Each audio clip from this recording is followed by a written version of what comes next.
설 명절에 가족들과 나눈 사랑, 하나님이 주신 은혜입니다.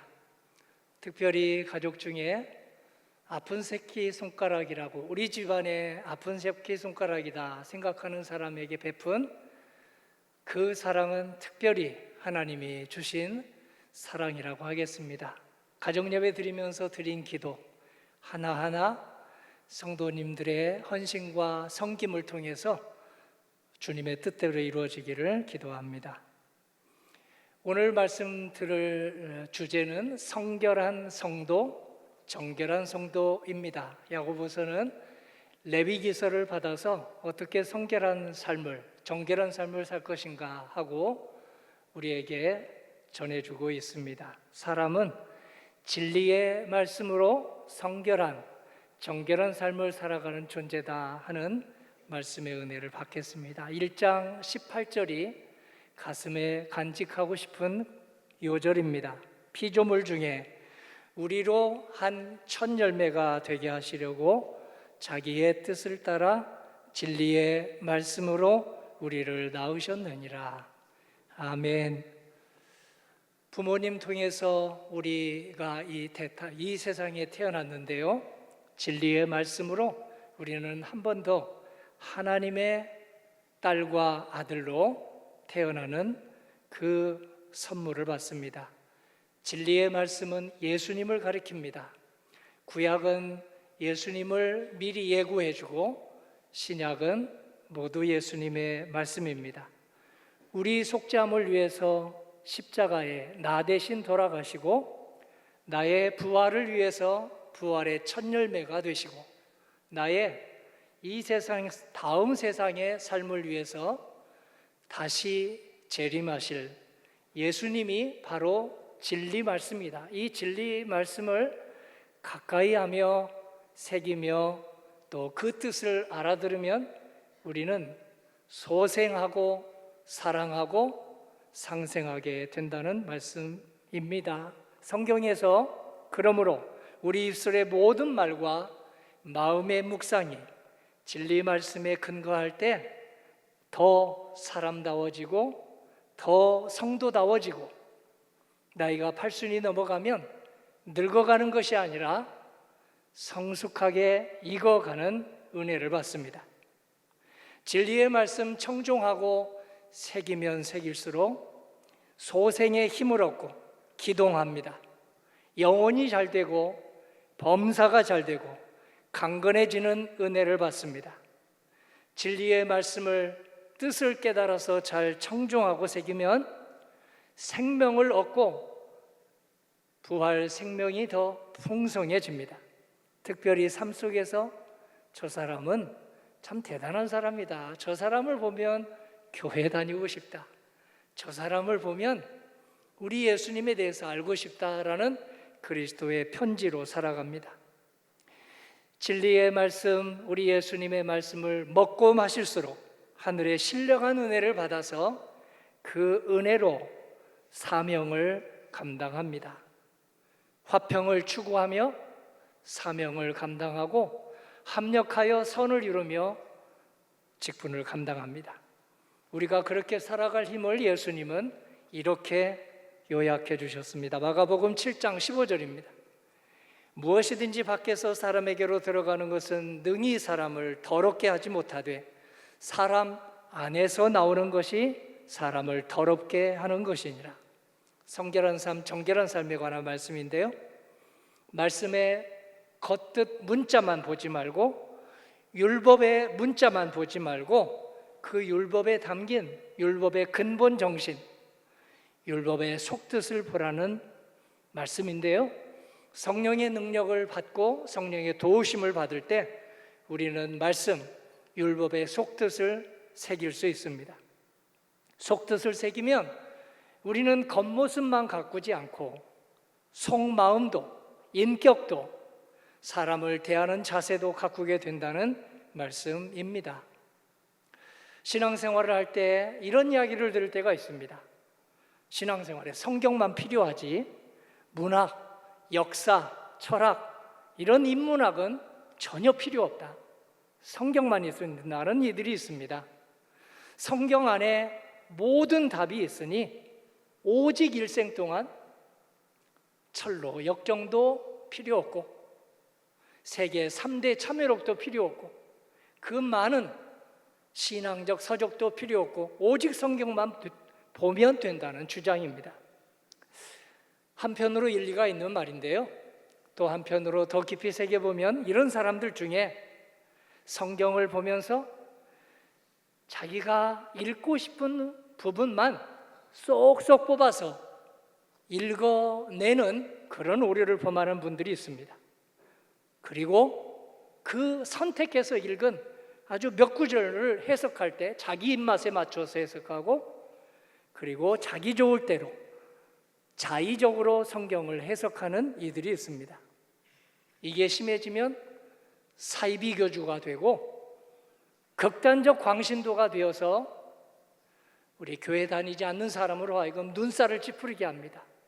아우, 저 사람 때문에 교회 가고 싶은 마음이 생기질 않네. 저런 식으로 직장 생활하고 사회 생활하면 어떻게 될까? 예수님이 그렇게 가르칠까? 고개를 갸우뚱하게 됩니다. 이스라엘에 안타깝게도 그런 이들이 있었습니다. 바로 성경을 잘 안다는 바리새인들이 그랬습니다. 예수님 시대에 약 6천여 명이 있었는데요, 그 6천여 명이 다는 그렇지 않고 일부가 그랬습니다. 그들은 10가지 계명을 613개로 늘려서 부연하고 또 덧붙여서 613개나 율법을 확대했습니다. 그렇게 늘렸으니 하나님 사랑이 지극해야 되는데 하나님 사랑이 줄어들었습니다. 정체됐습니다. 결핍되었습니다. 율법의 알맹이는 한 글자로 사랑인데요, 율법의 알맹이는 하나님을 사랑하고 나 자신을 사랑하고 이웃을 사랑하라고 율법을 주셨는데 율법을 힘주어서 강조하던 그들에게서 사랑이 자라나지 못하고 오히려 결핍이 되는 기이한 현상이 일어났습니다. 사랑이 결핍된 바리새인들은 예수님을 알아보지 못했습니다. 진리이신 예수님, 하나님의 아드님이신 예수님, 하나님이신 예수님을 알아보지 못하고 예수님을 대적했습니다. 예수님을 배척했습니다. 다른 사람들이 예수님에게 가까이 가는 것을 회방하고 막아섰습니다. 가지 말라고 했습니다. 예수님께서 안타까우셔서 그런 그들에게 이렇게 말씀하십니다. 마태복음, 마가복음 7장 8절입니다. 너희가 여기서 바리새인들을 너희가라고 말합니다. 하나님의 계명을 버리고 사람의 전통을 지키느니라. 전통을 지키려고 하나님의 계명을 저버리는도다. 예수님께서는 늘 우리들에게 사람이란 식물과 동물과 달라서 영적으로 지음받았으니 영적인 말씀이 꼭 필요하다. 영적인 말씀, 특별히 성령을 힘입어서 말씀을 해석하고 율법을 해석해야 비로소 소생하고 사랑하고 상생하는 존재다. 이렇게 말씀하셨습니다. 이 말씀을 크게 고개 끄덕이며 아멘 하게 된 사도 바울은 고린도후서 3장 6절에서 이렇게 외쳤습니다. 그가 우리를 새 언약의 일꾼되게 만족하게 하셨으니 율법 조문으로 하지 아니하고 오직 영으로 함이니 율법 조문은 죽이는 것이요 영은 살리는 것이라. 성령을 힘입지 않은 채 율법의 문자만, 성경의 문자만 보고 신앙생활을 하다가는 옆 사람을 뒷사람을 죽이게 되는, 신앙생활이 자라나지 못하도록 죽이게 되는 우리를 범하지만 성령을 힘입어서 말씀이 기록되도록 도와주신 성령을 힘입어서 율법의 근본 정신이 무엇인지 하나하나 기도하며 읽으면 옆에 사람을, 뒷사람을 신앙생활 잘하도록 신앙을 살려낸다는 그런 말씀입니다. 그런 뜻에서 예수님은 살인하지 말라는 말을 이렇게 풀어주셨습니다. 사람을 죽이지 않는 것으로 살인하지 말라는 십계명을 다 준행한 게 아니라고 하십니다. 혈기도 내려놓고 적대감도 내려놓고 뒤에서 험담하는 것도 내려놓고 정죄하는 손길도 내려놓을 때 살인하지 말라는 십계명의 말씀을 따르는 삶이라고 하십니다. 어쩌다 바리새인은 그 십계명을 613개로 늘려놓고 성경을 외우고 성경을 많이 읽고 성경을 묵상하고 성경을 필사하면서도 그 지경에 이르게 되었을까요? 율법을 자기들만의 전유물로 여기다 그렇게 됐습니다. 율법을 통해서 자기들만 선택받았다고 목에 힘주다가 그랬습니다. 가나안 땅을 자기들의 유익만 위해서 주었다고 우기다가 그 지경에 이르게 되었습니다. 그래서 오늘날까지 주변 국가들을, 주변 가난한 나라들을 침략하고 그 침략을 정당화하고 있습니다. 성경을 근거로 되고 있습니다. 중동 땅에, 이스라엘 땅에 이삭의 후손이 있고 이스마엘 후손이 있습니다. 그들은 남남이 아니었습니다. 형제였습니다. 형이 이스마엘이고 동생이 이삭입니다. 그런데 서로 자기들이 내가 장자다, 이스마엘은 이스마엘대로 내가 장자다, 이삭은 이삭대로 내가 진짜 장자다, 서로 우기면서 살상극을 벌이고 있습니다. 성결한 삶, 정결한 삶, 율법을 잘못 해석해서 일어나는 살상극입니다. 어떻게 하면 좋을까요? 성령을 힘입어서 성경을 해석하는 사람들은 폭력적인 삶을 극복합니다. 그에 관한 얘기가 있습니다. 오래전에 미국 나사에서 우주선 보이저 1호, 2호를 하늘로 쏘아 올렸습니다. 저 보이저 1호와 2호가 배터리가 다 될 때까지 우주의 별들을 하나하나 찍어서 지구로 보내게 했습니다. 저 가운데 하나가 지구입니다. 천문학자 칼 세이건이 지구도 찍어 보내면 좋겠다, 나사의 부탁에서 지구를 찍어 보낸 것입니다. 지구가 구분이 될 수가 있습니까?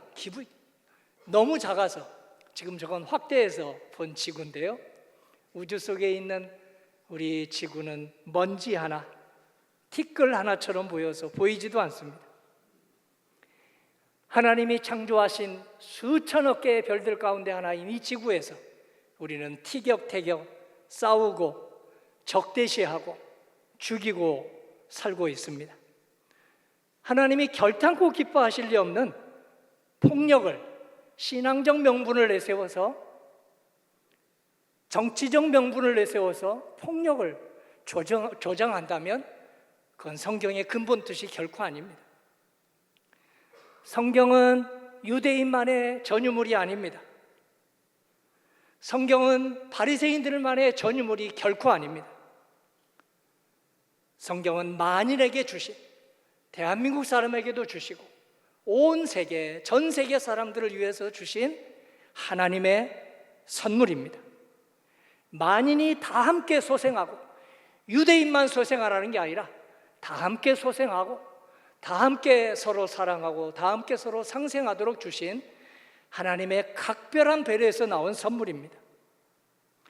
바리새인처럼 성경을 자기 편만의 전유물로 여기고 살아가면 저도 모르게 정죄하는 삶, 미워하는 삶, 적대하는 삶을 살아가기 쉽습니다. 어떻게 하면 그런 삶에서 벗어날까요? 성경 해석이 중요합니다. 해석하기에 따르면 건강한 신앙, 건강한 인생을 살아가는데 팩트도 중요하지만 팩트보다, 사실보다 해석이 더 중요합니다. 그래서 해석학에서는 이렇게 얘기합니다. 인생은 10%의 팩트와 90%의 해석에 달려있다고 힘주어 말합니다. 어떤 힘든 일이 있어도, 외부에서 환난 풍파가 많아도 그것을 어떻게 해석하느냐에 따라서 잘못 해석하면 90% 내게 영향을 미치지만 해석을 잘하면 어떤 환난 풍파의 문제도 나에게 10%밖에 영향을 미치지 못한다는 것이 그들의 의견입니다. 해석을 잘 할 수 있도록 예수님이 오셨습니다. 구약 성경을 잘못 해석해서 서로 살상극을 벌이는 사람들을 안타까워하시며 예수님이 구약 하나하나를 잘 해석해 주셨습니다. 폭력을 종식하도록, 폭력을 조장하지 않도록. 그래서 소생했으면 사랑하고, 사랑하되 서로서로 상생하며 살도록 예수님이 하나하나 풀어주셨습니다. 부정적인 자극을 받아들인 뇌는 스트레스를 해소하느라 우리의 면역세포를 너무 과대하게 소진하고, 해석을 잘못해서 불량세포를 걸러내지 못하면 우리 몸 안쪽에서 암세포가 자라납니다. 뇌과학 연구에 분노가 치밀어서 우리 몸속에서 맴돌다 밖으로 빠져나가는 시간 10분, 20분 같지만 90초밖에 되지 않습니다. 나는 그 문제로, 그 사람 때문에 온종일 화가 난다 하는 사람들은 지금 착각하고 있습니다. 화를 나에게 나게 한 그 문제, 그 사람의 문제가 아니라 다른 문제를, 다른 사람을 계속 연이어서 끌어들이고 하다가 줄줄이 하루 종일 10분이 1시간 되고 1시간이 2시간 되어서 그 일 때문에, 그 사람 때문에 화가 난다고 착각하는 셈입니다. 그러므로 분노가 치밀어 오를 때 그 일이 그렇게 분노할 일일까? 라고 잠시만 생각해 보는 것도 좋다고 오늘 뇌과학자들은 우리들에게 도움을 줍니다. 특별히 우리들은 기도하며 분노가 치밀어 오를 때 기도하며 한번 생각해 보면 신기하게도 하나님께서 우리를 긍휼히 여겨주셔서 화를 다스릴 은혜를 주십니다. 그 화 때문에 내 몸이 치매를 입지 않도록 화를 다스릴 수 있는 은혜를 주십니다. 성령을 힘입어서 기도하면 화를 잘 다스려서 그 화 때문에 내가 너무 쓰러지지 않도록 도와주십니다. 생각이 유연하지 못한 이들이 있습니다. 전문가를 제쳐하는 사람들 중에 더 많습니다. 아마추어들은 일을 좋아서 하기 때문에 사고가 대부분 유연한 사람들이 더 많습니다. 전문가들은 더 이상 배우려고 하지 않는 자세를 가질 수 있습니다. 나는 다 안다. 나는 다 알고 있기 때문에 더 들을 필요 없다. 더 배울 필요 없다. 근데 아마추어 자세로 가면요, 평생 배우려고 합니다. 평생 배워야지. 부모님 앞에서 고개를 갸웃할 게 아니라 90이 되신 부모님, 인생에 지혜가 쌓여 있으니 내가 배울 만한 이야기 있지. 아니, 어린애기들에게서도 배울 만하지. 우리 권사님 한 분이 이런 고백을 하더라고요. 이번 식구 3남매를 뒀는데 총 3남매 중에서 둘 낳아가지고 우리 3남매가 6이 됐고 또 둘 낳았으니 그 손주들이 6이 되어서 12명이 자기 부부 옆에 모였대요. 그래서 손주들에게는 적어도, 자식들에게는 세뱃돈을 주지 않지만 손주들에게는 줘야 되는데 옛날처럼 10,000원을 줄 수도 없고 그 이상 이렇게 주게 되다 보니 자식들이 준 용돈이 세뱃돈으로 다 나갔다. 그런데 나가고도 기분은 받은 것보다도 훨씬 더 좋았다 하면서 기뻐하는 것을 보았습니다.